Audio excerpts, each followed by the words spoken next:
Kali ini kita akan belajar tentang perkembangbiakan hewan.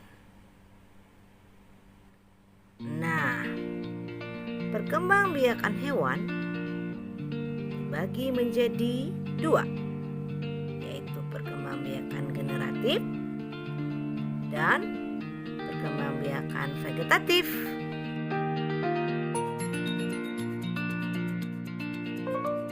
Perkembangbiakan generatif pada hewan terdiri dari bertelur, melahirkan.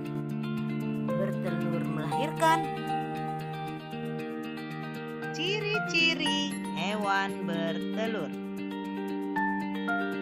Yang pertama, tidak memiliki kelenjar susu dan tidak menyusui anaknya. Yang kedua, tidak memiliki daun telinga. Yang ketiga, embrio berkembang di dalam telur. Yang keempat, biasanya tubuhnya ditutupi oleh bulu atau sisik. Lalu, ciri-ciri hewan melahirkan. Yang pertama, memiliki kelenjar susu dan menyusui anaknya. Yang kedua, embrio berkembang dalam rahim.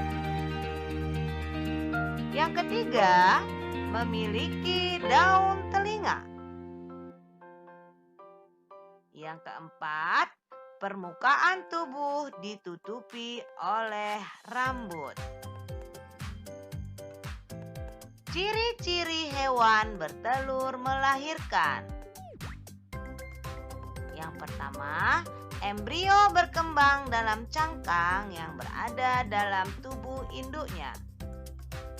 Yang kedua, tidak menyusui atau anaknya tidak diasuh oleh induknya. Yang ketiga, tidak memiliki rahim. Jadi, walaupun embrio berkembang di dalam induk, tapi embrio berkembangnya tidak di dalam rahim, melainkan di dalam cangkang atau telur. Dan yang terakhir, setelah menetas, individu baru akan dikeluarkan dari tubuh induknya seperti hewan yang melahirkan.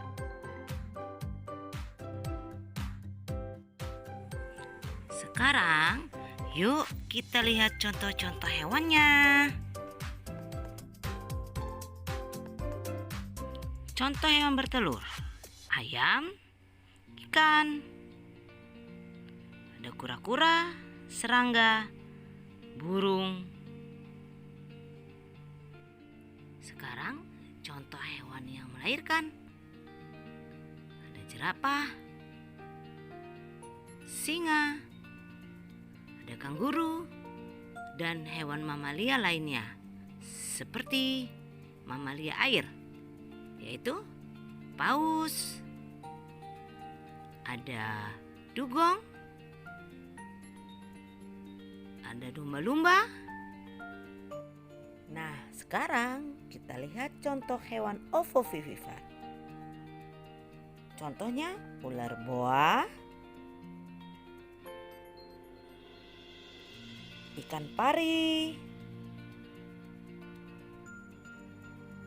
ikan hiu,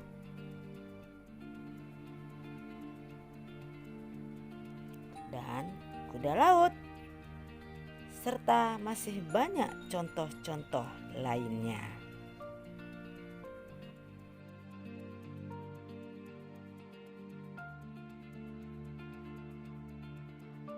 Tahukah kamu bahwa selain secara generatif, hewan juga dapat berkembang biak dengan cara vegetatif?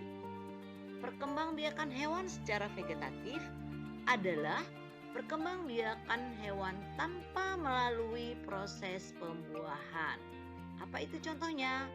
Yang pertama adalah dengan cara tunas. Hewan yang berkembang biak dengan cara tunas contohnya adalah hewan air, yaitu Hydra. Berikutnya adalah dengan cara fragmentasi. Contoh hewan yang berkembang biak dengan cara fragmentasi adalah cacing planaria. Berikutnya adalah dengan cara partenogenesis. Contoh hewan yang berkembang biak dengan cara partenogenesis adalah komodo. Nah, dan yang terakhir adalah dengan cara membelah diri. Contoh hewan yang dapat membelah diri adalah hewan-hewan yang bersel satu seperti paramecium ataupun seperti amuba. Nah, anak ibu, itu adalah contoh-contoh hewan yang berkembang biak secara vegetatif. Berikutnya, yuk mari kita saksikan video berikut. Ya, ini adalah video hewan hidra yang sedang berkembang biak dengan cara bertunas.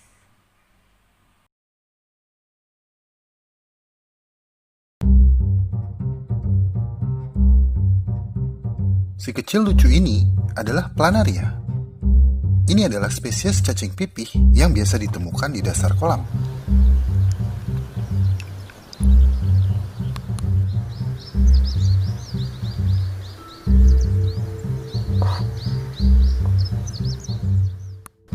Tapi ia memiliki kekuatan super yang sangat istimewa, yang sangat ingin dimanfaatkan oleh para ilmuwan. Untuk menunjukkan kekuatan supernya, saya harus menampilkan klip yang lumayan sadis di sini.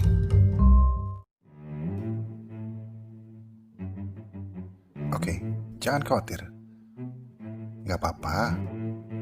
Serius. Plip. Plip. Plip. Ini tidak akan menyakitkan mereka, apalagi membunuh mereka.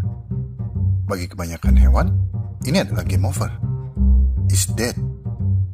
Maksud saya, ini hanyalah gumpalan daging, tanpa kepala dan tanpa ekor. Tapi coba kita lihat. Kita dapat melihat di bawah mikroskop bahwa dalam semalam, lukanya telah sembuh. Oke, mungkin kita juga bisa sembuh dari luka potong, meskipun lebih lambat. Tapi kemudian, hewan ini mulai beregenerasi, menumbuhkan jaringan baru. Bagian putih ini disebut blastema. Ini adalah keadaan mereka seminggu kemudian. Lihat bintik-bintik kecil itu? Bintik itu adalah mata baru yang tumbuh dari awal. Tetapi masih terlihat seperti gumpalan. Di hari ke-12, mereka mulai terlihat normal, seperti planaria. Ia menumbuhkan kepala yang baru, serta ekor yang baru. Dan ia juga melakukan hal-hal yang biasa dilakukan, seperti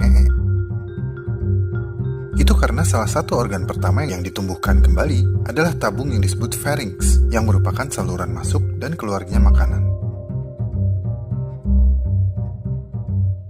Sekarang mereka sudah bisa makan dengan cara menyedot. Mereka sedang makan hati sapi yang disediakan oleh para ilmuwan. Setelah 3 minggu, semua terlihat sangat normal. Dari seekor planaria, kita mendapatkan 4 ekor planaria. Tapi planaria adalah satu-satunya hewan yang dapat menumbuhkan kembali kepala mereka. Jadi kenapa kita tidak memiliki kemampuan itu? Semua itu bisa terjadi berkat sel-sel kuat yang dikenal sebagai stem cell atau sel punca. Bagaimana videonya? Seru kan? Nah, ini ada video lagi.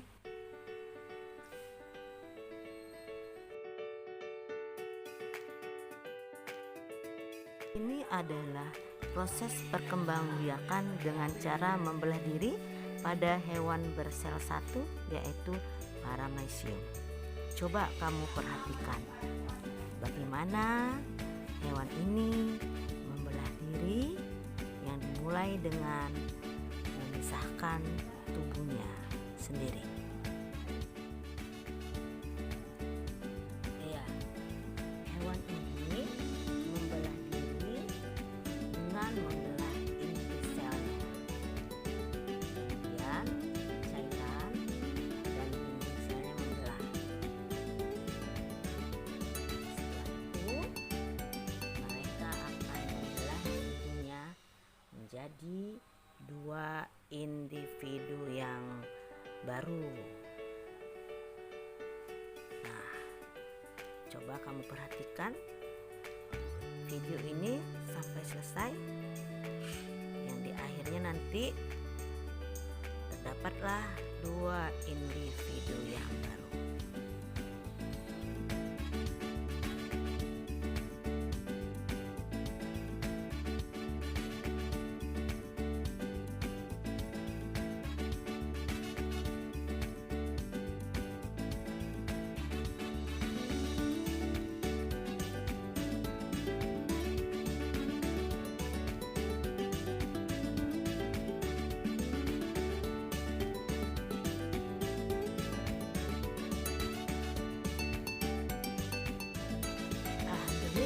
Selesai sudah pembelajaran kita hari ini. Bagaimana anak-anak dengan beberapa video yang ditayangkan tadi? Nah, pasti kamu amazing kan? Baiklah, Ibu berharap apa yang kita pelajari hari ini dapat bermanfaat bagi kita semua. Wassalamualaikum warahmatullahi wabarakatuh.